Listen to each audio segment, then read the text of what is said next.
c'est de vous présenter rapidement quelques applications ou logiciels ou ressources qui vous permettront enfin, de vous aider en fait dans votre pratique et votre enseignement, votre accompagnement des élèves à l'AFM.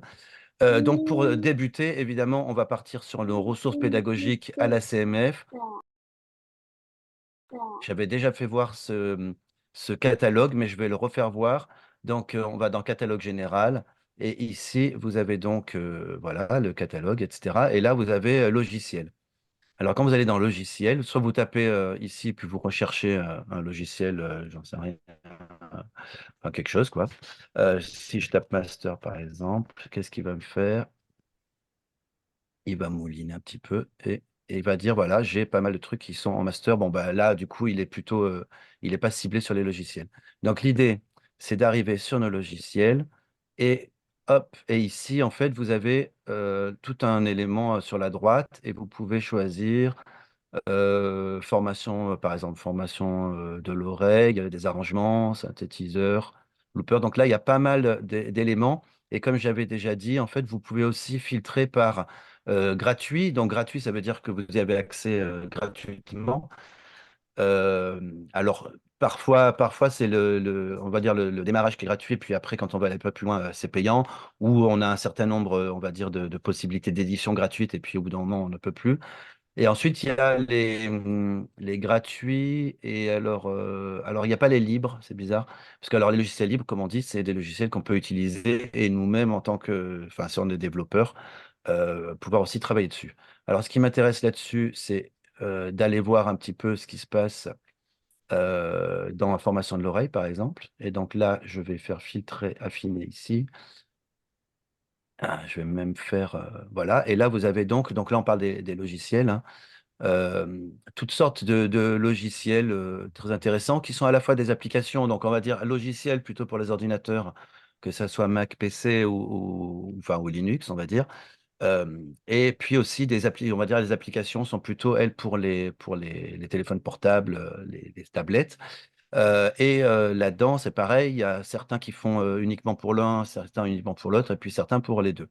Donc là-dedans, moi, l'idée, c'est de parcourir un peu tout ça, hein. Je ne vais pas rentrer, après, on va rentrer un peu plus en détail sur d'autres logiciels ou applications, mais l'idée, voilà, c'est de se dire qu'il y a quand même pas mal de logiciels référencés. On a commencé en 2015 hein, à référencer tout ça. Et alors, parfois, évidemment, comme toute application et logiciel numérique, il y en a certains qui sont pas forcément à jour, certains qui ne marchent plus. Et surtout, avec, enfin, comme les téléphones et les OS, on va dire, changent beaucoup. Et là, par exemple, si vous allez télécharger une application qu'on utilise beaucoup dans les chorales, et puis en chant qui est Vocalise de la MGEN, et ben, c'est vrai qu'avec les derniers téléphones portables, en fait, cette application ne fonctionne plus. Donc, ce qui est bien embêtant, parce que c'était une application très intéressante pour la voix, etc. Et voilà, c'est malheureusement la technologie, enfin, c'est même pas la technologie, c'est que elle est, voilà, il y a des éléments qui avancent et puis derrière, les développeurs ne peuvent pas forcément engager enfin, de l'argent pour pouvoir mettre à jour tout ça. Donc, si derrière, je vais, par exemple, on peut affiner, hein, on a boîte à rythme, création musicale, arrangement, accompagnement, voilà. Voilà, bon, ça, c'est un peu voilà, c'est juste un endroit où il faut que vous alliez. Un autre élément, alors ça, je vais le mettre dans le chat. Hop, ici. Où est-il? Discuter. Paf.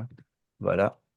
Ah, c'est un long élément. Alors ça, c'est un document qu'on avait fait, qu'on avait réalisé pendant la... Ah, non, il faut que je ferme comme ça. Qu'on avait réalisé pendant le... Hop, ici aussi.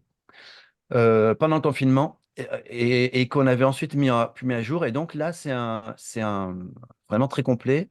Alors, il y a certains logiciels, évidemment, qui se retrouvent dans le CMF ressources, CMF documentation. Mais là, c'est beaucoup plus large. Donc, vous avez, et c'est beaucoup plus large, évidemment, que la FM, mais derrière, c'est quand même très utile. Tout ce qui est travail en équipe, donc les types d'outils, alors évidemment, les Google Docs, Framapad, Frama. Alors il y a deux, on va dire, types de, de logiciels ou d'applications de bureautique en ligne. Bureautique au sens large, c'est évidemment tout ce qui est la suite Google et puis la suite Frama. Donc Frama, c'est libre, c'est gratuit. Ça ne récupère pas vos données, on va dire, et ça ne va pas, voilà, sur, etc. C'est quand même beaucoup plus éthique. Mais malheureusement, c'est moins puissant que Google, parce que Google, c'est une grosse machine. Et donc, évidemment, malheureusement, on passe souvent plus, enfin, en tout cas, nous, même à la CMF, plus par les Google partagés, Google Doc, Google Sheet, les Google Forms, etc. Et puis, pour les Frama, ça, on va plutôt utiliser les Frama Dates pour les recherches de réunions, en fait, du coup, sur des éléments qui sont, on va dire, plus resserrés. Et là, vous avez tout tous les tableurs, les questionnaires en ligne, etc. Donc, c'est assez intéressant. Vous avez tout ce qui est carte mentale, mur collaboratif. Il faut aller voir tout ça, hein. C'est vrai que ça vous aide. Alors, les Padlets, c'est quelque chose de très utile et on va le voir. Très utilisé dans l'éducation nationale, très utilisé par les musiciens intervenants parce qu'on leur fait utiliser ça, et notamment parce qu'on peut mettre des éléments qu'on appelle des capsules à l'intérieur, et donc c'est très intéressant, mais même pour vous, pour vos élèves, en fait, vous pouvez partir d'un Padlet vierge, et puis votre élève va l'alimenter lui, donc vous pouvez avoir plusieurs Padlets dédiés à chaque élève, et puis en fonction de ses recherches, il va les alimenter, et vous, comme ça, vous pouvez aller sur son Padlet et voir ce qu'il fait au fur et à mesure de la semaine, et puis arriver en restitution. Enfin, voilà, c'est vrai que c'est très intéressant. Alors je passe, hein, c'est parce qu'il y a beaucoup, vous voyez, beaucoup de choses. Tout ce qui est pareil, tout ce qui est... alors ça, c'est des tutos, hein, bien sûr. Enfin, voilà. Ensuite, il y a... ça, c'est autre chose. Voilà, ça, c'était plus par rapport à la même chose, mais avec des objectifs. Voilà, oui, transfert, signal, mais tout ça, ça ne nous intéresse pas trop ici. Site de ressources. Alors là, là, il y a beaucoup de, voilà, de ressources. Mais ça, c'est pareil, c'est pas ce qui nous intéresse. Les logiciels, les applications, ça, c'est ce qui se retrouve dans le CMF documentation. Donc, on a importé. Et là, vous voyez, là, c'est toute la liste, hein. Vous avez toutes sortes de choses. Et puis, dans l'autre, en fait, c'est filtré. Alors que là, par exemple, on a tout mis par ordre alphabétique. Et c'est vrai qu'il y en a pléthore.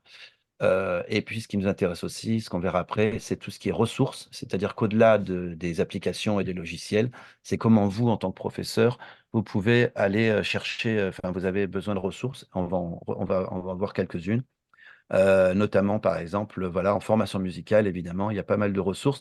Donc, ce ne sont pas forcément des applications, même si Meludia, évidemment, c'est une application, mais derrière, c'est surtout des espaces, des sites sur lesquels vous pouvez trouver d'informations. Donc, je vais passer maintenant sur Muscore. Alors, Muscore, on en a déjà parlé. Là, c'est juste pour vous donner une application toute bête, mais c'est vrai parce qu'à chaque fois, on en parle, etc. Et on ne montre pas vraiment comment ça se fait. Donc, en fait, Muscore, quand vous êtes ici, vous pouvez le télécharger. Soit vous téléchargez la dernière version qui est en cliquant ici, soit vous téléchargez en fait des versions précédentes, comme j'ai dû faire par exemple pour mon ordinateur qui est un vieil OS, et du coup qui ne fonctionnait pas. Donc vous téléchargez, voilà, ça c'est pour télécharger. Et après l'autre logiciel, c'est Audacity. De la même manière, Audacity est la dernière version, ça va être celle-ci. Et vous pouvez télécharger soit pour Apple, soit pour Intel, mais ça marche, hein, Intel de toute façon voilà, vous pouvez télécharger ici et sur les vieilles versions d'ordinateur, que ce soit PC ou Mac. Du coup, c'est ces éléments-là qui vont marcher. De toute façon, votre PC, votre Mac vous indique quand vous allez l'installer que cette version ne fonctionne plus. Alors, une fois que j'en suis là, je vais aller donc sur mon petit Muscore. Donc voilà comment se présente Muscore. Je vais faire fichier nouveau, et puis là, hop, nouveau fichier. Je vais l'appeler CMF1 par exemple. Hop, je dis choisir clé de sol. Paf, rien, terminé. Voilà, ça apparaît comme ça. Donc cette chose-là, par exemple, je vais faire une petite musique. Donc alors comment dire? C'est vrai que il y en a certains qui sont sur Final, sur Sibelius comme moi, et puis Muscore, chacun a sa façon de procéder. Là, si je clique là et que j'appuie sur 2.4, ça ne marche pas. En fait, ce qu'il faut faire, c'est qu'il faut drag and play. Je dois mettre ici et ça a changé. Voilà, vous devez, en fait, tous les éléments qui sont là, vous devez aller les coller. Ensuite, ici, vous pouvez faire, donc là, je vais supprimer quelques petites. Hop, ça ne marche pas comme ça, c'est comme ça. Voilà. Quelques petites. mesure. Donc, on va se faire, par exemple, un petit truc. Donc, il faut appuyer là. Je vais le faire rapidement parce que, euh, hop, je vais faire une petite musique comme ça. Oui, bah alors, hop,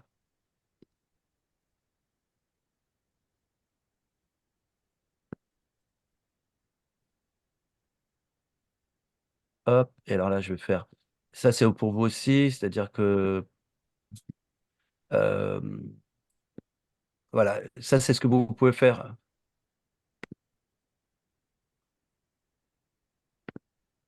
Parce que là, hop, si je lui fais. C'est une croche. Alors, on prend. J'ai mon petit clavier d'ordinateur. Hop, je veux une croche. Bon, hop, je vais virer ça.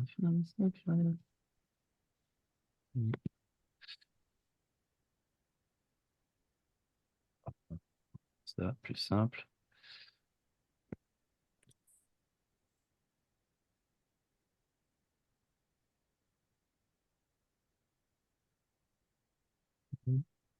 Ah là là. Ré, mi, ré, do. Voilà. Bon, hop, c'est une petite musique de. Alors, je supprime ça. Ça marche comme ça. Voilà, bon, ça c'est tout bête. Ensuite, si vous voulez en dessous ajouter, hop, instrument. Hop, j'ajoute un instrument qui s'appelle pas instrument. Hop, ici, vous pouvez choisir les instruments, évidemment. Là, c'est un piano qui est apparu. Et puis là, je vais faire ajouter une portée. Il ajoute en clé de fa. Et puis derrière, je vais faire ma petite harmonisation.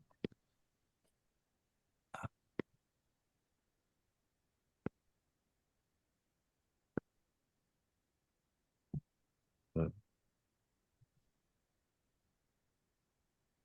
voilà.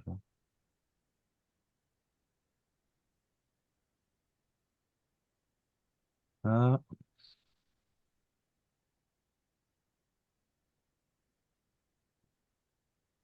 et on va faire comme ça.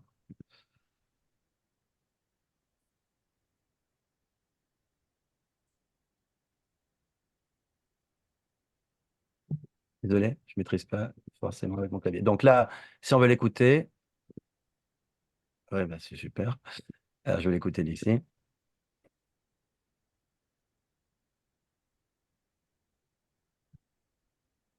Voilà, bon, tout bête. Alors ça, c'est des éléments évidemment que vous pouvez, vous voyez, c'est vraiment assez simple. Donc vous pouvez donner ça à vos élèves et puis chacun peut rajouter, alors tester des accords, etc. Aller au piano, bien sûr, tester les accords. Et une fois qu'on a cette chose-là, on va faire exporter. Alors lui, il exporte pas en, parce que j'ai testé hier quand même. Il exporte pas en MP3. Je vais le mettre dans téléchargement, je sais pas où c'est. Download ici et je vais le mettre en Wave. Alors, donc, je ne peux pas le mettre en MP3, il ne va pas vouloir. Il m'a demandé de télécharger autre chose que je n'ai pas fait. Mais voilà, je l'ai comme ça. Donc, ça, c'est juste pour vous faire voir. Et une fois qu'on a cette chose-là, on va ouvrir Audacity, par exemple, qui est ici. Voilà, Audacity, c'est aussi un logiciel qui est gratuit et qui permet plein de choses. C'est quand même un séquenceur, hein. Donc, dedans, on va pouvoir couper, on va pouvoir ajouter, etc. Et puis là, je vais aller chercher. Donc, si je le trouve dans téléchargement, c'est pas ça. Alors, attendez, il est là. Hop, voilà. Là, il a enregistré. Donc, je fais ça. Je ne sais pas si vous voyez bien mon écran. Hop, je fais ça. Hop, voilà. En fait, je l'ai simplement glissé, collé, collé, glissé. Et là, ce que je vais faire, par exemple, donc là, on l'a sous les yeux. Voilà. Bah, c'est un peu fort. Je ne sais pas si pour vous, mais enfin, pour moi, c'est très fort. Paramètres du son, on doit pouvoir baisser le son quelque part. Bon, en fait, bon, vous baissez le son ici, par exemple. Ça, c'est gauche-droite. Mais ici, voilà, on baisse le son. Voilà, qui est mieux. Donc là, typiquement, si vous voulez faire une petite dictée, ben, en fait, vous faites quoi? Vous allez ici, vous prenez ça. Alors, vous créez une éditer.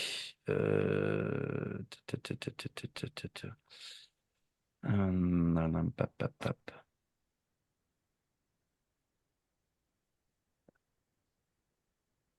Moi aussi, je découvre ce truc. Alors, normalement, on doit pouvoir créer une deuxième voix générée. Piste, ajouter une nouvelle piste, stéréo, voilà. Elle en dessous. Là, je prends cette chose-là, je vais là, je fais copier et je colle. Enfin, j'ai fait CTRL X et je colle. Et après, je le peux le mettre là. Et donc là, vous avez, on va dire, deux fragments. Voilà, c'est vraiment pour vous faire voir. Hop, si je fais ça, là, il va s'arrêter ici. Et puis après, vous prenez votre deuxième fragment et vous le jouez. Bon, enfin, ça n'a pas marché, mais ça devrait marcher. Voilà, bon, désolé. Voilà. Donc ça, c'est pour vous faire voir. Alors derrière, on peut faire plein de choses avec vos élèves. C'est-à-dire que sur Muscore, on aurait pu n'enregistrer que la voix supérieure, on va dire, et puis mettre la voix supérieure ici. Et puis ensuite, les élèves auraient pu enregistrer, enfin créer des voix de basse inférieures. Et puis pareil, les coller et puis tester. Après, on peut rajouter plein de voix et tester tout ça sur Muscore. Voilà, c'était juste Audacity. C'est pour vous faire voir qu'en fait, donc, c'est tous ces éléments, comment dire, alors peut-être certains d'entre vous les maîtrisent déjà, mais c'est vrai que derrière, c'est vraiment des éléments qui ne sont pas compliqués, on va dire, à télécharger et à utiliser dans leur version basique. Et ensuite, plus évidemment, plus vous allez, enfin, il y a des tutoriels, etc.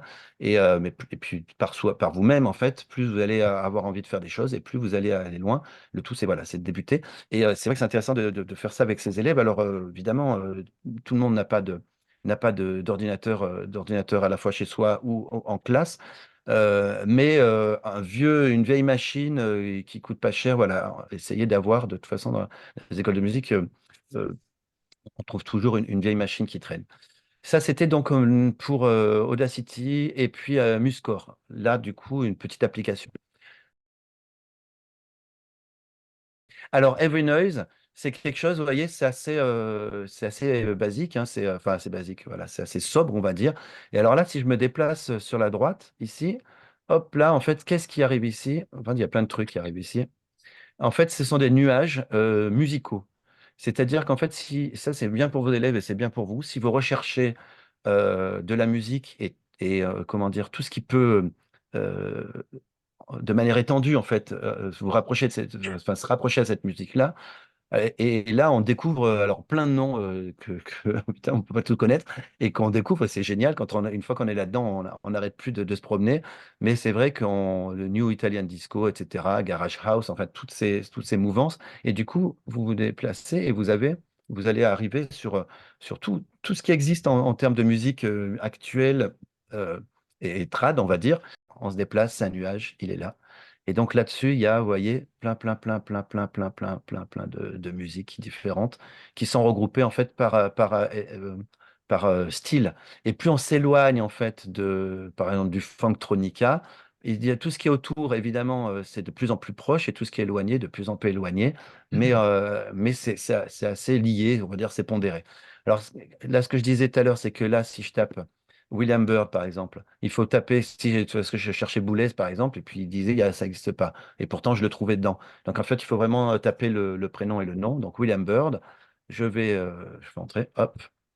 Et là, il me dit, bah oui, c'est de English Renaissance, enfin, la Renaissance anglaise, early music, etc.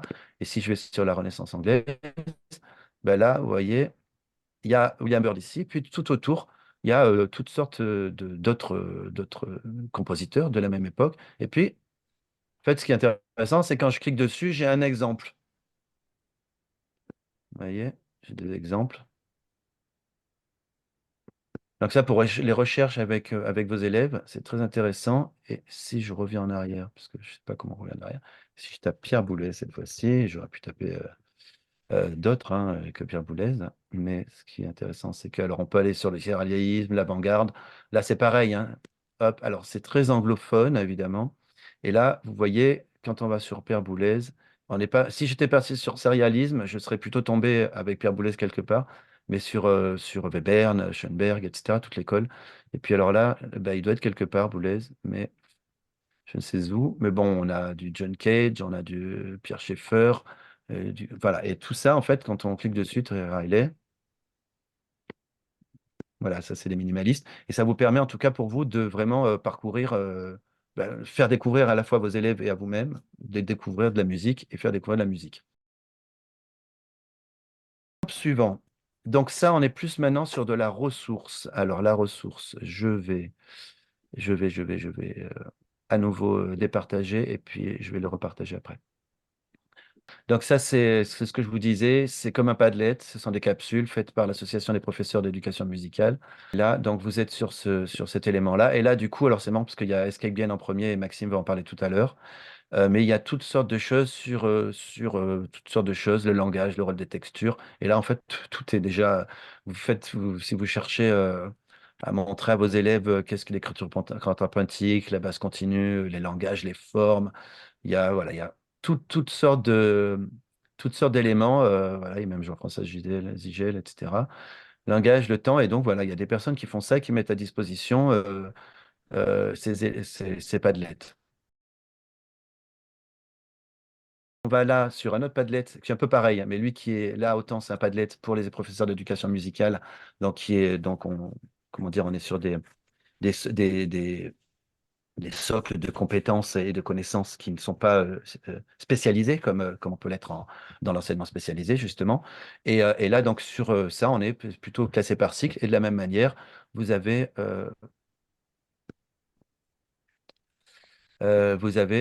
toutes sortes d'éléments que vous pouvez trouver. Alors, hop, pour se décaler, pour se déplacer, je ne sais pas comment on fait, voilà, on se déplace comme ça. Les voix, le rythme, etc. Et ça, c'est pareil, c'est intéressant. Il faut aller voir. Vous avez toutes sortes de palettes aussi. Et évidemment, il faut passer du temps, malheureusement. Mais c'est vrai que c'est passionnant de se promener un petit peu là-dedans. Là, donc, on est plutôt sur, on va dire, l'AFM, la formation musicale. Et puis, on arrive après sur le solfège, et quoique, hein, parce que voilà. Et donc, il y a ce site-là euh, qui. Alors, ah bah oui, je peux le faire directement en discuter. Hop, là, je vais le faire. Voilà, sur ce site, envoyer. Et ce site qui est plutôt donc un site autour du solfège, mais un peu plus, enfin un peu élargi. Donc vous voyez, vous avez aussi toutes sortes d'éléments sur. Bah, vous cherchez sur le. Enfin, alors évidemment, on peut en trouver partout, mais là c'est déjà tout fait. Donc c'est déjà. Et donc si je tape sur le Glockenspiel parce que j'avais tapé le Glockenspiel tout à l'heure, ben voilà, je peux avoir du Glockenspiel dans le jazz, plein d'exemples sur ça. Je vais pas le mettre parce que ça mange de la ressource. J'ai passé. Donc, il y a des exercices aussi. Vous voyez, sur tous les quiz. Ça, c'est très intéressant. Du coup, vous avez des quiz tout faits. J'en ai fait un hier sur les demi-tons et les tons. Ben voilà, il vous pose des questions. Voilà, où est le demi-ton là-dedans, diatonique, chromatique. Alors, on est sur de. Ça peut être rigolo, en tout cas pour vos élèves, parce que c'est noté à la fin, et ils voient combien ils ont eu. Euh, et donc, tout est fait, tout est là-dedans. Je vais assez vite parce qu'en fait, il y a Maxime qui va arriver, qui est déjà peut-être là, je ne le vois pas, mais en tout cas, qui va prendre la parole dans quelques minutes. Ensuite, de la même manière, on a ce... Hop, alors je vais essayer de retrouver mon chat. Il a disparu. Il est là. Hop, discuter. De la même manière, vous avez celui-ci. Hop. Et là, on est vraiment sur du real training. Il y en a un qui s'appelle c'est Ear Master, on va dire, mais c'est payant. En tout cas, à un certain moment. Et il y a une autre application qui s'appelle pareil, A-Trainer pour les téléphones. Et c'est la même chose. En fait, il vous joue des intervents et vous devez les retrouver. Donc, il y a plein, plein, plein, plein de trucs. Vous voyez ici, vous pouvez choisir. Je veux juste sur des secondes majeures mineures. Pas de. Et puis, je fais OK. Voilà. Et puis là, hop, c'est seconde mineure. Next. Voilà, bon, bref. Majeur. Et du coup, ça permet en tout cas voilà, de faire pratiquer vos élèves sur ces éléments-là. Soit chez eux, si vous leur donnez, soit aussi en classe. Vous pouvez les mettre prendre, comme Eric avait aussi présenté sur le premier webinaire, évidemment, par petits groupes. Et puis un groupe va sur l'ordinateur, ou en fait un élève si vous avez qu'un ordinateur, puis vous faites tourner un petit peu. Et ici, on a pareil, hein, ça c'est un site de formation musicale. Alors bon, je le mets, mais voilà, c'est comme tout, hein. Après, il faut aller découvrir, etc. Il y a à boire et à manger. Mais c'est vrai que c'est quand même toutes des ressources qui existent, qui ont été référencées et qui peuvent correspondre en tout cas tout ou partie ouais, ou en tout cas partie à vos manières de faire d'enseigner. Donc en plus, là, c'est trié par année, ça va voilà, jusqu'ici. Et puis derrière, on a évidemment tout ce qui est les séquences de rythme avec, bon, qui sont on a de la théorie, des grilles et notations anglo-saxonnes, etc. Donc voilà, ça permet, on a des dictées, c'est vraiment des ressources à utiliser et utilisables en tout cas, si ce n'est à utiliser. Et là, on a un autre site qui est un peu pareil. Alors ça, c'est un site québécois, hein. Les Québécois, les Anglo-Saxons, ils sont beaucoup sur le solfège comme ça. Ils n'ont pas de FM, eux. Donc, en fait, quand ils font c'est du solfège. Et donc là, c'est pareil. Je fais rentrer, puis dedans, on a pas mal euh, d'éléments. Vous pouvez aller dans téléchargement et là, vous avez pléthore de dictées, etc. Et sur des thématiques, pentatoniques, et les attractions sonales, etc. Donc, ça permet de faire travailler les élèves sur, trouve-moi la tonalité à partir de tel élément, etc. Donc, c'est quand même assez intéressant. Puis, on a pas mal de dictées et tout ça, et tout ça. Alors là, c'est la même chose. Je le ferme. Alors ça, si vous voulez toujours, ça s'appelle Jungle Music. Je crois que Maxime va parler de musique crabe. C'est un peu la même chose. Moi, je le fais faire à mes enfants. Cette chose-là, c'est une application sur le téléphone mobile. Alors évidemment, les premiers pas sont gratuits et puis ensuite, il faut payer pour aller plus loin, mais c'est pas énorme, c'est pas très cher. Et puis simplement, en fait, bah, il y a un petit lézard qui va manger enfin, je sais plus comment ça fonctionne, mais si vous voulez, il y a une note qui apparaît, do, ré, etc. Musique crabe, il faut cliquer sur un clavier et là, il faut en fait dire quelle note c'est. Et puis ça va de manière, c'est de plus en plus compliqué, ça va un peu plus vite. Et ici, il y a un défilement de temps et un défilement de nombre de notes qui ont été avalées et qui permettent du coup de travailler ces clés de manière, comment dire, élémentarisé ou voilà. Et puis on peut lire toutes les clés. Il y a toutes les clés qui sont possibles. Vous voyez là, toutes les clés de lutte, clés de fa, etc. Alors évidemment, après on s'aperçoit que quand l'élève ou l'enfant est devant avec son instrument, eh bien on s'aperçoit que finalement le solfège perd toute sa crédibilité, entre guillemets. C'est-à-dire qu'en fait, une fois qu'il est sur l'instrument, il a beau avoir tout fait juste ici, sur l'instrument finalement, et la corrélation entre les notes qu'il lit et les notes qu'il joue ne se font pas. C'est pour ça, évidemment, que la FM, le solfège, en tout cas l'instrument, est utile. Et aussi qu'en fait, finalement, ces parties solfégiques, on va dire, devraient être en grande partie, enfin, ils sont en grande partie de toute façon réalisés par les professeurs d'instruments. Mais bon, quoi qu'il en soit, ne rentrons pas dans la politique, quoi qu'il en soit, c'est quand même quelque chose d'intéressant pour les enfants. Alors, ils vont pas y passer des heures et des heures. Au bout d'un moment, ils sont un peu blasés, on va dire. Mais en tout cas, voilà, une minute, c'est en trois manches. S'ils font une manche par jour, ou voilà, c'est assez intéressant. Je voulais vraiment insister sur l'intérêt du numérique dans l'enseignement musical. Et, euh, et je trouve ça très très important pour le monde d'aujourd'hui dans lequel on vit. On a quand même une problématique importante, c'est les parents qui nous disent moi j'inscris mon enfant à l'école de musique pour qu'il sorte de ses écrans, pour qu'il arrête de jouer à la console ou regarder un écran, donc je le mets pas à l'école pour qu'il soit sur un écran.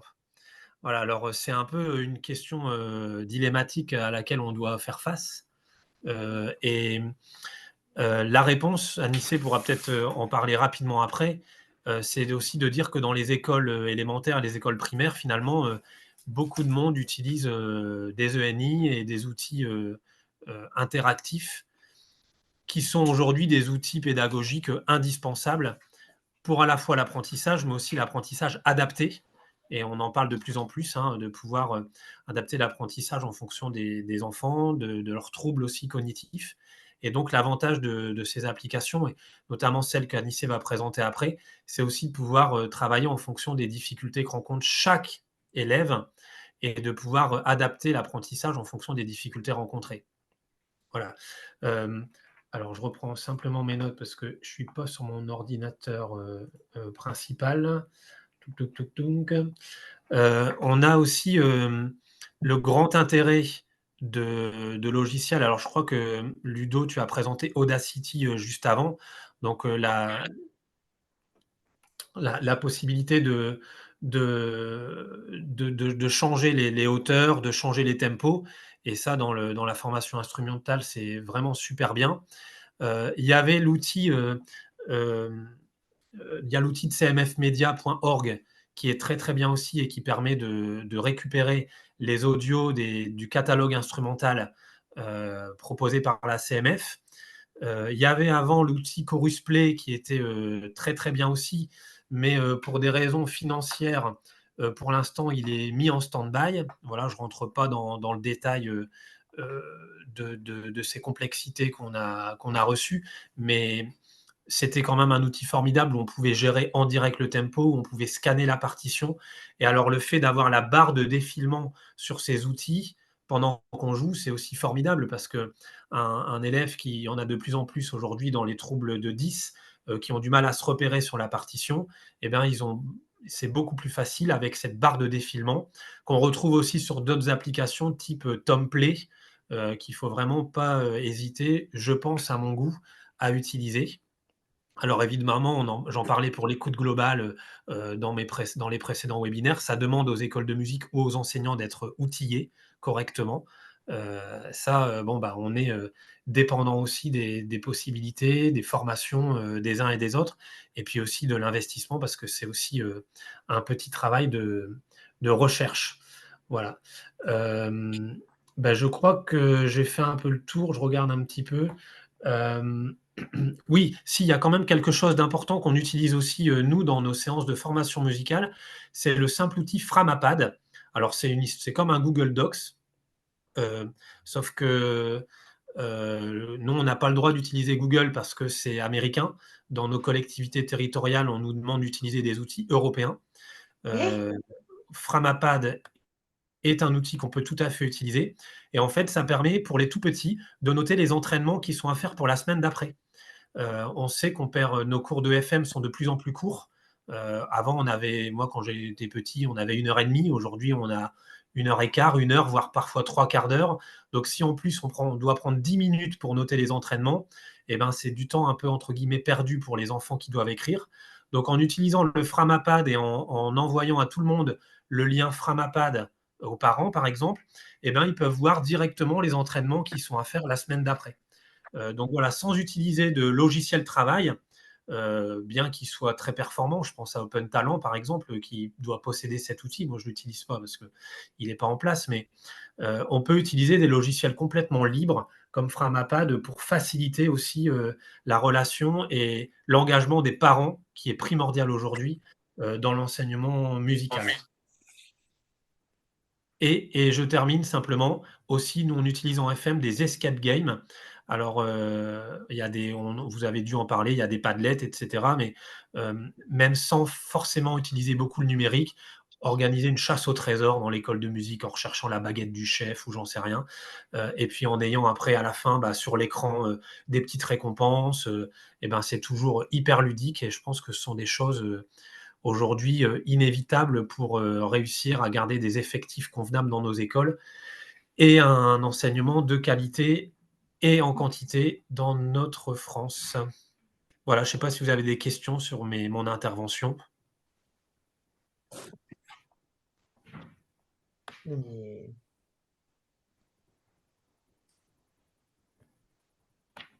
Bah, Oui, s'il n'y a pas de... Oui.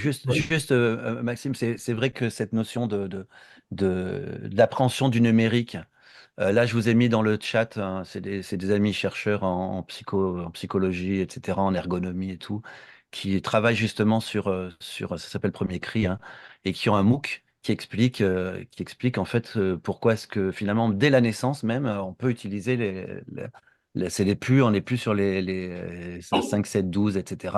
On peut utiliser, mais le tout, c'est d'être interactif, c'est-à-dire que les parents doivent être là, ou en tout cas être accompagnés. Et c'est pas seulement être interactif, d'ailleurs, c'est actif. Parce qu'il y a le passif, hein, en fait, on était sur l'écran jusqu'à une certaine époque. En fait, toutes ces études, en plus, beaucoup d'études sur le numérique étaient basées sur l'écran figé, donc pas le Web.2, etc., mais sur l'écran figé, des télés. Et puis, du coup, ensuite, c'est devenu interactif, mais l'interactivité, il faut pas rêver, hein. C'est pas parce qu'un enfant balaye l'écran qu'en fait, il apprend quelque chose ou qu'il devient que c'est utile. Et donc là, on est plutôt sur interactif, mais c'est vraiment être actif. Et là, c'est vraiment, en tout cas, un MOOC qui est super intéressant pour vous tous, pour vous-même, pour comprendre pourquoi finalement le numérique est utile pour vos cours. Et puis, en effet, comme disait Maxime, pour une fois que les parents disent ben, j'arrive pas. Enfin, alors déjà, c'est toujours l'ambiguïté, hein. J'arrive pas. Mes enfants chez moi, ils passent beaucoup d'heures sur les écrans et puis j'ai pas envie qu'ils arrivent à l'école en passant pas beaucoup d'heures. Mais c'est toute l'ambiguïté de c'est pas à vous de faire l'éducation, etc. Moi, mes enfants, ils passent 1 heure le samedi, 1 heure le dimanche et c'est tout. Et je veux dire, et c'est pas plus. Et après. Voilà, bon après c'est chaque parent a sa façon de faire. Mais en tout cas, il y a ça, et c'est vrai qu'il y a aussi, mais je le mettrai, on avait fait une étude justement là du côté des professeurs. Vous savez, depuis en 2015, on avait lancé un groupe de travail sur le numérique, et donc on était venu intervenu dans des écoles, que ce soit dans des CRR, des écoles de musique associatives, des CRD, etc., des CRI. On avait fait pas mal de voilà, et pour voir un petit peu la réaction des professeurs eux-mêmes vis-à-vis du numérique. Et c'est vrai, comme on dit à chaque fois, ben, on le répète, hein, je le répète à chaque fois, quand des professeurs disent bah non, moi j'utilise pas le numérique, je sais pas l'utiliser, ben, le simple fait, comme on dit, d'utiliser un téléphone portable, d'utiliser Word, etc., c'est déjà utiliser le numérique. D'utiliser enfin, je veux dire, pour un groupe de travail, d'envoyer un Excel partagé ou etc., c'est vrai que c'est du numérique. Et donc, toute cette compréhension, en fait, et puis le numérique va remplacer le professeur, non. Au contraire, il faut s'en emparer pour en faire quelque chose. Et pas laisser je parlais des anglo-saxons, hein, mais c'est vrai que quand on prend Airmaster, par exemple, bah, Airmaster, son but, c'était quelque part, c'était certes d'accompagner le professeur, mais c'est aussi de dire, bah, chez toi, allez, t'as pas besoin de professeur, tu peux faire ton truc, etc. Le professeur doit apporter quelque chose de plus. Vous n'êtes pas, enfin, on n'est pas seulement des répétiteurs. Je laisse la place, du coup, à Anissé. Merci beaucoup de me proposer ici un temps d'échange avec vous sur un outil, celui que j'ai fondé, Solfi. Et l'idée, c'est, on a vu plein d'outils très différents, des fois peut-être compliqués à prendre en main, et comment je déploie ça dans des classes. Je pense souvent c'est la difficulté, c'est oui, il y a plein de choses qui existent, mais il y a un enjeu, c'est concrètement, si je veux démarrer, par où je démarre, comment je peux faire. Et nous, on propose une solution un peu plus clé en main pour travailler le solfège à la maison, mais aussi en classe. Solfi, c'est une toute jeune entreprise, hein, qui est en 2023 dans les Hauts-de-France. On est incubé à la Pleine Image. La Pleine Image, c'est le plus gros incubateur de start-up dédié à l'industrie créative. Donc, dedans, on va trouver du jeu vidéo, de l'artistique, du tourisme, etc. Donc, c'est vrai qu'il n'est pas connu, mais voilà, en termes de tout ce qui est développement des startups sur la tech et l'art, c'est ce qui se fait de mieux. Et on a la chance de pouvoir être incubé là-bas autour d'un projet qui est Solfi pour favoriser l'apprentissage du solfège au niveau du grand public, mais aussi pour les écoles de musique. Alors, je suis associé à Virgile Diaz, qui lui est professeur au Conservatoire de Lille en percussion, et également compositeur. Et moi, je viens du monde de la tech. Je suis docteur en intelligence artificielle, spécialisé dans tout ce qui est utilisation de la donnée. Et du coup, ensemble, on mélange la tech et la musique pour créer un nouvel outil au service du solfège.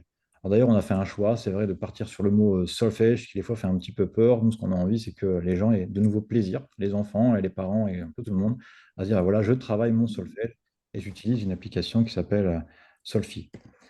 Peut-être en point de départ, pour bien contextualiser le tout, dans l'innovation, on va ranger les entreprises dans certaines cases, et il y a tout un pan qui existe autour de l'EdTech, donc l'éducation, la technologie au service de l'éducation. Donc il y a beaucoup de littérature là-dessus, si vous vous interrogez sur pourquoi est-ce qu'on a depuis une bonne décennie des entreprises qui essaient d'innover sur l'éducation et la technologie, et quels sont les leviers. Donc là, on commence à en entendre un petit peu avec c'est Ludovic qui citait un petit peu. Donc il y a plein de ressources. Si vous tapez EdTech de Wikipédia, vous verrez qu'il y a pas mal d'éléments de langage sur comment, d'abord dans l'éducation nationale, ils ont arrivé à convaincre les élus pour avoir des financements, pourquoi, comment ça marche.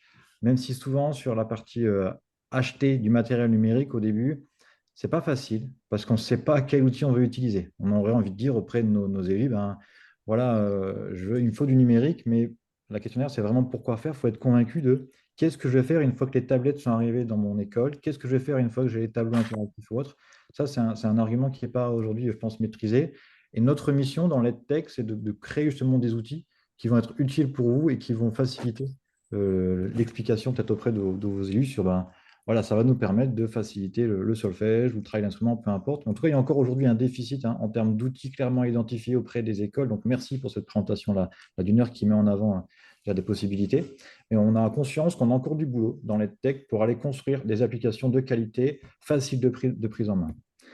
Alors nous, on bosse déjà depuis plusieurs mois sur la formation musicale, le solfège. La mission, votre mission, j'imagine, c'est par la formation musicale, aider vos élèves à devenir de meilleurs musiciens, à prendre plaisir à jouer de leur instrument, chanter ou autre. Voilà, on est tous convaincus de ça, c'est qu'on pense que c'est important la formation musicale pour s'accomplir en tant que musicien. Il y a 4 éléments à prendre en compte si on veut qu'à un moment donné, ça fonctionne, c'est-à-dire qu'on va parvenir à cet objectif de faire progresser nos élèves. Et si finalement, quand on va construire l'application, ce qu'on a compris, c'est qu'il faut pouvoir avoir ces 4 éléments qui soient pris en compte. Aujourd'hui, il y a un professeur qui est central, et on est convaincu que donner juste une application, télécharger l'application et travailler à la maison, et si on s'attend à ce que ce soit l'élève qui télécharge l'application et qui configure l'application, ça va être compliqué. C'est-à-dire qu'on ne sait pas ce qu'il va mettre dedans, est-ce qu'il va bien le faire ou pas. Et je ne vais pas voir, moi, en tant que professeur, est-ce que l'élève va travailler régulièrement ou pas. Pareil, il y a le côté parent. Comment est-ce que j'inclus le parent dans mon cours de formation musicale pour qu'il soit au courant qu'il y a vraiment des devoirs à faire et qu'on a encore trop de jeunes enfants. À vendredi, merci beaucoup. Bonne journée. Merci à vous aussi. De On a- même. on entend quelqu'un. On a encore beaucoup le cas où il y a des parents qui ne prennent pas conscience qu'il faut travailler le solfège peut-être tous les 2 jours, 5-10 minutes, pas forcément plus. Donc il y a cette notion d'éduquer aussi les parents à l'apprentissage du solfège. On passe des fois peut-être pas assez de temps sur cette partie-là. En tout cas, il y a un professeur qui est au centre et on attend de lui qui va former ses élèves, peut-être des fois aussi éduquer les parents qui ne sont pas musiciens et travailler avec sa classe. Donc l'outil qui doit être construit doit pouvoir essayer de concilier tout ça, mais aussi cette notion, des fois, le parent et l'élève, comment est-ce que le parent il s'assure que l'élève travaille correctement? On a beaucoup de cas où aujourd'hui je donne des devoirs pour la semaine prochaine, mais le parent il ne sait pas lire la musique. Donc comment je peux vérifier si mon enfant il lit les notes correctement, s'il travaille correctement? En tout cas, il y a tous ces paradigmes-là à essayer de travailler, et nous, on se dit, une application, c'est pas juste, OK, vas-y, télécharge telle application et puis joue, il faut que ça prenne en compte, ça mette en lien le parent, le professeur et les élèves. Pour y parvenir, nous, on a créé une application qui s'appelle Solfi. Alors, côté élève, on va retrouver des choses qu'on pourrait assimiler à des mini QCM, lecture de notes, j'ai une note qui apparaît, voilà, je lis la note, etc. Donc, on peut trouver plusieurs clés, on va avoir du travail rythmique, on va avoir du travail d'oreille. Donc, des exercices qui sont très courts. Par contre, tout de suite, on casse ce côté. Pour la semaine prochaine, vous travaillez le numéro 3 de la page 7. Non, là, on va se dire, je vais avoir plein de petits exos à travailler à la maison en lien avec ce que j'aurais mis comme cadre d'apprentissage dans le cours. Ce qu'on vise avec ces outils numériques, c'est donner envie de travailler plus régulièrement, avoir des exercices courts, rapides et qui changent. Et là, il y a le côté intelligence artificielle où c'est une lecture de notes, mais au lieu d'avoir une ligne de notes qui est figée pour la semaine, on va travailler mi sol tiré pendant une semaine, mais ça va changer à chaque fois. L'ordre, ce n'est pas les mêmes exos, je vais gagner des points, je vais perdre des cœurs, etc. Donc, toute cette interface jeu donne envie aux enfants. Nous, on voit que typiquement, le classement, c'est quelque chose qui est vachement plébiscité et qui fait que les enfants, quand ils reviennent, ils voient leurs camarades de classe ou ils voient les camarades de l'ensemble de l'établissement. Il y a ce côté aussi de compétition qui fait qu'ils jouent plus. Un premier chiffre que l'on a sorti, c'est qu'aujourd'hui, avec Solfi, un élève, il travaille en moyenne 2,4 fois par semaine. C'est-à-dire qu'ils se connectent environ 2,4 fois dans la semaine. Je ne sais pas aujourd'hui combien de fois par semaine vos élèves ils travaillent leur solfège dans la semaine. Nous, on a un chiffre qui est au-delà de 2,4 fois par semaine. Côté professeur, donc là, auquel l'élève il est content, il a son application, mais après, il y a un autre intérêt dans la façon de concevoir et de réfléchir, c'est en tant que prof, je veux pouvoir facilement configurer les exercices que vont travailler mes élèves chez eux. Parce qu'aujourd'hui, on a travaillé la croche pointée double, enchaînée avec 2 croches, les tirolets, je ne sais pas. En tout cas, on veut qu'un prof il puisse facilement configurer les devoirs pour ses élèves et que ça arrive dans leur téléphone. Comme ça répond à plusieurs questions. C'est que ce n'est pas à l'élève d'aller télécharger une application et de la configurer, de dire, ben voilà, je vais travailler tel intervalle, telle chose. Là, non, c'est le prof qui configure et il envoie les devoirs dans les téléphones de tout le monde directement. Et du coup, ce qui est aussi hyper intéressant pour le prof, c'est qu'il va pouvoir voir est-ce que mes élèves, ils ont pu travailler, est-ce qu'ils ont complété les devoirs qui ont été envoyés, euh, et, euh, et finalement, est-ce qu'il y a des axes de progrès? Parce que là, on a eu pas mal d'applications où l'élève il est en autonomie dans son travail, mais il n'y a pas le feedback, le retour sur qu'est-ce qui a fonctionné ou pas fonctionné. On va encore se baser sur le fait que l'élève va dire, bah voilà, moi, j'ai pas trop réussi ça. Et ça, on est convaincu que pour être plus transparent, plus efficace, l'idéal, c'est je suis dans l'application avec les devoirs qu'a mis le prof. Et là, en tant que prof, je peux voir directement pour chaque élève qu'est-ce qu'il a travaillé, où est-ce qu'il a des difficultés, potentiellement adapter mon cours. Moi, c'est mon prochain cours parce que je vois que ok, c'est bon, il maîtrise les 4 premières notes, c'est bon, c'est maîtrisé, on peut passer à la 5e. Il y a ce côté voilà, retour qui fait que je vois, je peux évaluer, même quand je ne suis pas dans ma classe, j'arrive à évaluer et avoir conscience de où en sont mes élèves dans leur progression. Et souvent, le dernier élément que je trouve hyper euh, intéressant pour les profs, c'est dans ces applications du numérique, souvent on dit aux élèves, travaillez pour la semaine prochaine le numéro 3 de la page 7, et surtout, n'oubliez pas le métronome, c'est important le métronome, il faut travailler le métronome. Alors, toutes ces applications, en fait, ce qu'elles ont comme intérêt, c'est qu'il y a le métronome qui est intégré.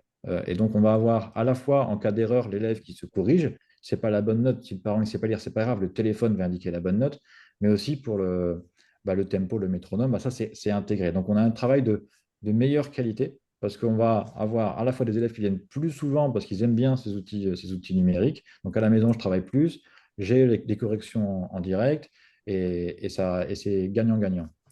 Je vous montre quand même brièvement, c'est en mode mini-démo, l'interface peut-être professeur, pour peut-être vous donner encore un peu plus d'idées sur à quoi ça peut ressembler. Là, on voit toujours, je pense. Ouais, là, vous voyez, non, vous ne voyez plus. Si vous voyez. J'ai perdu mon écran. Là, vous voyez, hein? Éducation, je pense. Oui, je pense qu'on voit. Ok, donc là, je suis dans une école. Typiquement, voilà, j'ai une école de test ici, j'ai deux élèves. Je peux voir mes devoirs qui ont été envoyés pour la semaine prochaine, est-ce qu'ils ont complété ou pas. Et souvent, ce qui est compliqué, c'est de donner les devoirs. On en parlait tout à l'heure dans un cas. Là, ici, par exemple, je peux dire pour la semaine prochaine, vendredi 23, quelles sont les notes à travailler pour mes élèves. Donc, tac, ça va générer des notes. Alors, on peut, là pour l'instant, il n'y a qu'une clé qui est visible, mais on peut choisir plusieurs clés. Quels sont les rythmes à travailler? Et là, ça génère automatiquement, tous les jours, les élèves, ils auront des exercices différents basés sur ce qui a été dit. Ce qui évite la manipulation de il faut que je prépare en amont, que je définisse, que j'enregistre mes sons, etc. Voilà, là, je vais pouvoir travailler toutes les bases de la lecture de notes, travail d'oreille, dictée rythmique et mémorisation rythmique à partir d'une configuration simple, parce que là, en cliquant, automatiquement, ça part dans les téléphones ou les tablettes des enfants qu'ils ont tous à la maison. Ça, c'est des tests qu'on a vus aujourd'hui, il n'y a pas de souci là-dessus. Je parlais aussi beaucoup de l'éducation des parents. Aujourd'hui, avec les outils numériques qui sont intégrés, peut-être que vous avez des Open Talent avec certains qui mettent leurs devoirs sur Open Talent. Ce qu'on a aussi avec ce type d'outils, c'est la possibilité aussi d'informer les parents, de les éduquer sur le fait que leur enfant, oui, peut-être qu'il fait beaucoup de tablettes, mais il n'a pas encore fait du solfi. Et donc, on peut envoyer des mails, des notifications pour prévenir les parents de l'avancée des devoirs des enfants. Parce qu'on est dans un monde où ça va très vite, les parents sont toujours très occupés, etc. Et il se passe une semaine et ben, l'enfant, il n'y a pas forcément. Oui, il a travaillé l'instrument, je l'ai entendu, il a fait son sax, ça, je l'ai entendu. Mais son solfège, oui, il m'a dit qu'il l'a fait. Bon, bah là, on peut aussi le voir, même pour les parents, du coup, c'est rassurant. On a eu déjà ce retour-là, c'est beaucoup plus clair. En termes de visibilité, bah, j'arrive à savoir si mon enfant a bien travaillé son solfège ou pas. Parce qu'on a encore beaucoup, les premières années où ils sont débutants, tout petits, des fois les parents qui ne connaissent pas la musique.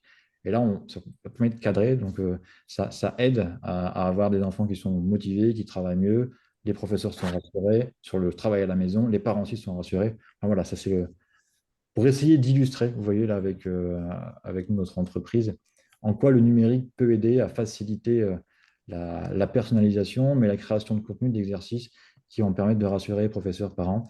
Et donc, on travaille avec Maxime, qui a parlé juste avant, hein, pour s'assurer que ce type d'outil est construit de manière idéale. On est encore une très, très jeune entreprise.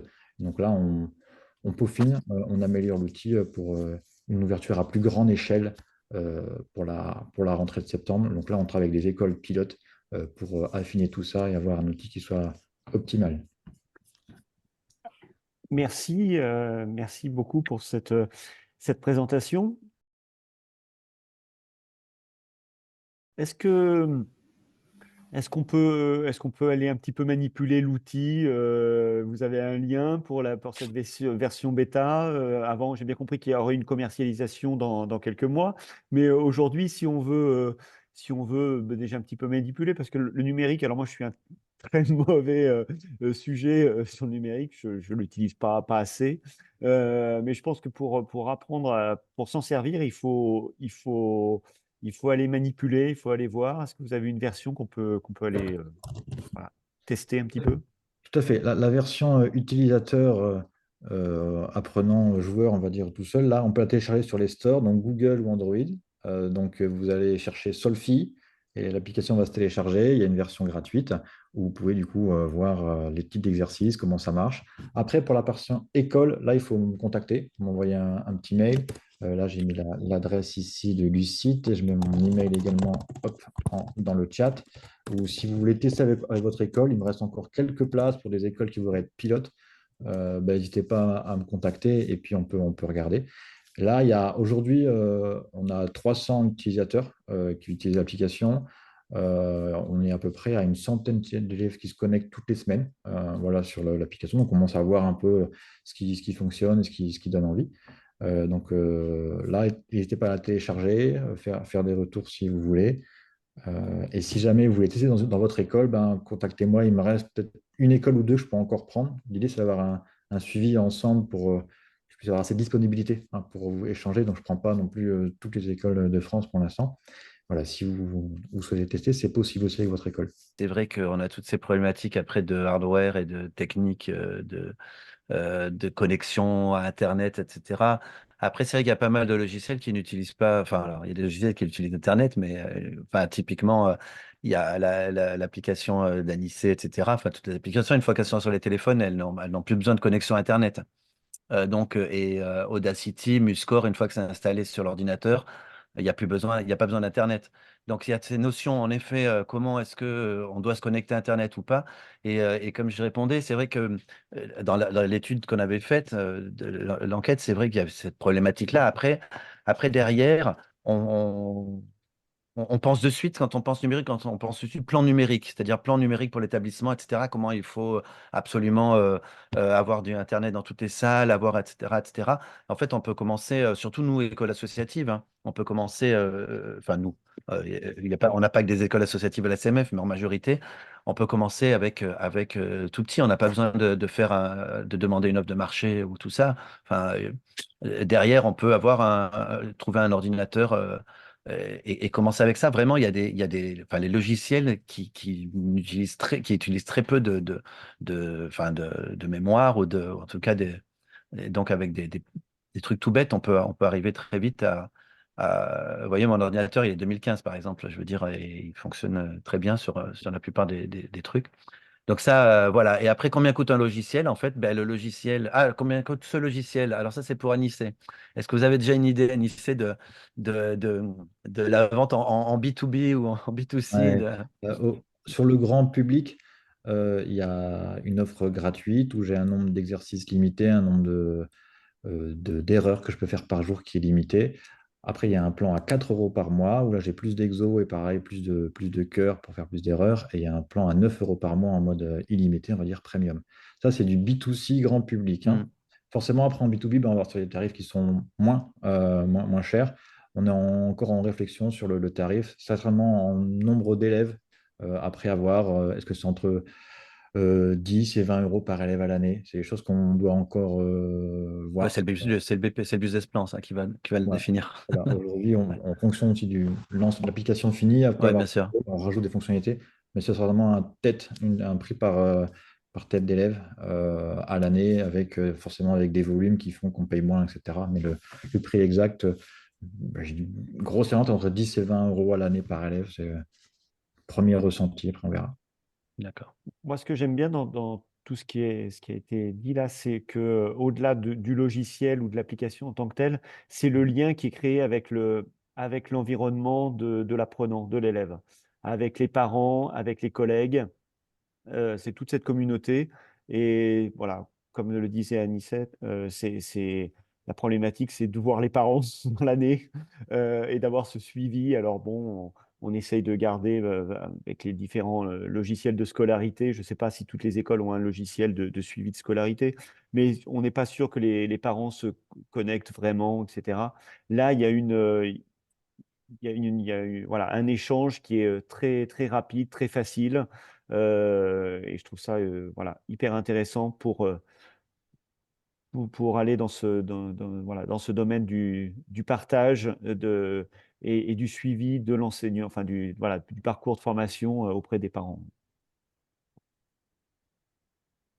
Alors après, on peut aussi vous engager à regarder un petit peu les catalogues de formation, sur le numérique.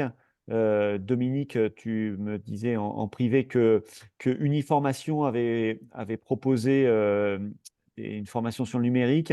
Le CNFPT le fait aussi. Voilà, Dominique, peut-être Dans que le tu en cadre, parlais? ouais, dans le cadre de la branche éclat, j'avais proposé en 2019 une formation pour les professeurs ou les animateurs techniciens des écoles de musique associatives sur l'alphabet numérique dans l'enseignement musical.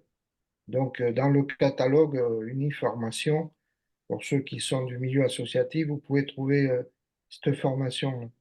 Ludovic, Oh, oui, après, ce que je voulais dire, c'est que, enfin, c'est faut nous répéter, hein, c'est vrai qu'au fur et à mesure des webinaires, on le dit.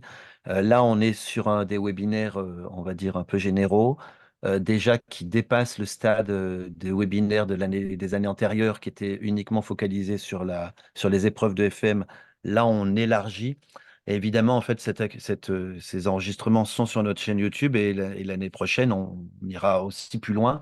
C'est-à-dire que derrière, c'est un peu les MOOC, hein, quelque part, c'est que derrière, ben, comme on aura capitalisé ce qu'on vient de dire là, en fait, on pourra aussi peut-être travailler. Après, on enverra un sondage, j'en sais rien, un questionnaire pour voir un petit peu. Mais c'est vrai qu'on peut passer 1 heure à approfondir tel ou tel logiciel, telle ou telle pratique pédagogique, plutôt que de balayer largement comme on vient de le faire. Là, c'est vrai que même sur Muscore ou sur Audacity, j'ai fait voir rapidement 2 trucs, mais on pourrait en tout cas. Alors déjà, le prochain webinaire ou celui d'après, je ne sais plus, sera sur comment adapter les épreuves de FM qu'on va envoyer, comment les adapter à vos élèves. Donc là, on sera un peu un peu plus la main dans le concret, c'est-à-dire que du coup, on utilisera, en tout cas, on aura envoyé en XML et on utilisera certainement Muscore pour vous montrer comment on peut transformer tout ça, les simplifier, les rendre, les complexifier, etc. Et c'est vrai que du coup, derrière, je pense on enverra avec Eric un petit questionnaire à vous, mais plus largement, pour savoir justement quels seraient pour l'année prochaine les webinaires essentiels qu'on devrait mettre en œuvre autour de l'AFM, bien sûr, et sur le numérique plus précisément. Mais on parle de FM, évidemment, donc du coup, c'est pas forcément numérique. Alors, Ludovic, le dernier webinaire était déjà sur le fait d'adapter les épreuves. C'était Didier qui l'avait présenté.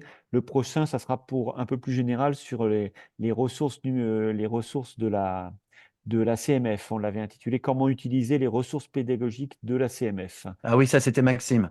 Oui. Voilà. Et ça sera le prochain, vendredi 29 mars.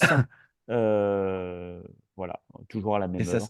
ça sera le dernier ou ce sera Ça sera le l'avant-dernier? dernier. Ah, Ça sera le d'accord. dernier de l'année. Voilà. Bon, je me suis un peu trop avancé. Ah, Cadrex, il y a pas mal il y a des liens là. Il y a Amael Broussard qui met des liens aussi. Ouais. Je peux effectivement parler Oui, de cette expérience. C'était bonjour à tous. bonjour. C'était pour le confinement en fait. Et du coup, à distance avec la classe de saxophone. Donc à l'époque, j'étais pas sur la formation musicale, mais bon, enfin, on fait aussi de la formation musicale. Bref, je leur avais demandé une consigne et puis chacun avec un matériel de composition devait composer 4 mesures sur MuseScore. Donc, il y a l'écriture, l'écoute, et puis ensuite, le processus a été jusqu'à faire un enregistrement euh, de toute la classe. Donc là, je crois que ça a représenté 6 élèves qui ont fait en fait 4 mesures chacun avec un caractère, et puis l'idée c'était de tout inscrire sans rien oublier, donc avec tous les paramètres d'intensité, d'articulation, etc. Et ça a bien fonctionné. C'était assez joli, même à distance. Et voilà. Merci.